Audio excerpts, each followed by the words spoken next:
Hello everyone, welcome to a special 3-part series of Open Up, a Mighty Feels series about communication.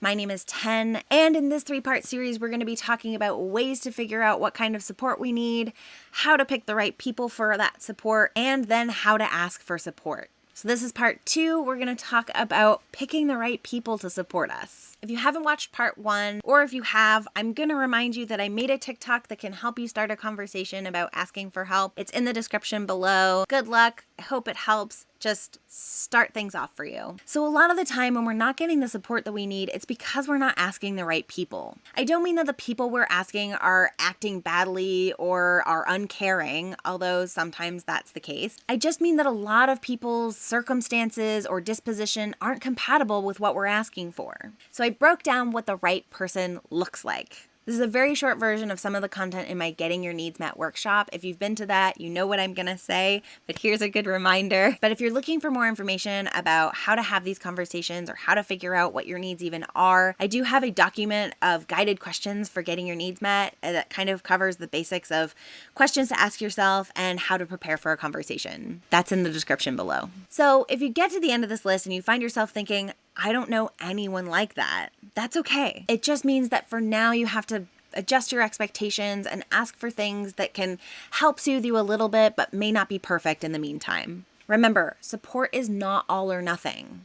Sometimes even the wrong kind of support can still help us feel better. So the right person has 4 qualities. They have interest, willingness, ability, and follow through. I'll explain what those mean. So the right person has interest. This means that they have the attentiveness and desire to offer the kind of support that we're looking for. Basically, they want to help you. The right person also has willingness. They accept what is being asked of them and have the drive to work through minor difficulties to make it happen. So someone can want to help you but not be willing to put in the work. They care, but they don't have the drive. They need to have both. The right person also has ability. This means that they have the mental, emotional, and physical bandwidth for the task and are in the right circumstances to participate. They also have the skills and disposition necessary to provide what you need. For example, if you're looking for soft, quiet attention, you're not going to go to your loud, boisterous, excited, action-oriented friend unless you know that they can tap into a different kind of energy. You're also not going to ask a friend who works in the evenings to be available for evening chats. They're busy. And finally, the right person has follow through. They have all the factors I already listed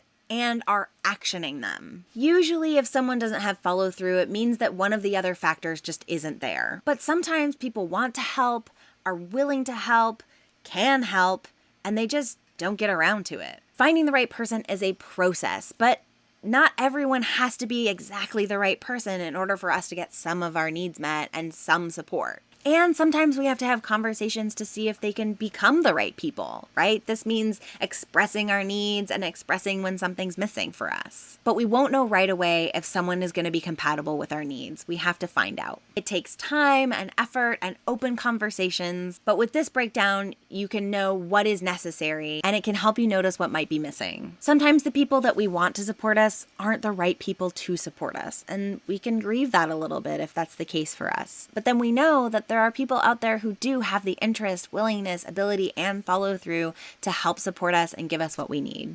So that's it for part 2. Thank you for watching. I hope that this framework helps you find the right people and helps you get your needs met, helps you get support. I can be found on Twitter, Instagram, TikTok, and patreon.com. If you want to support my work, if you got something out of this, consider supporting me on Patreon. And that's all. You're great. I hope you feel great. And thanks for watching.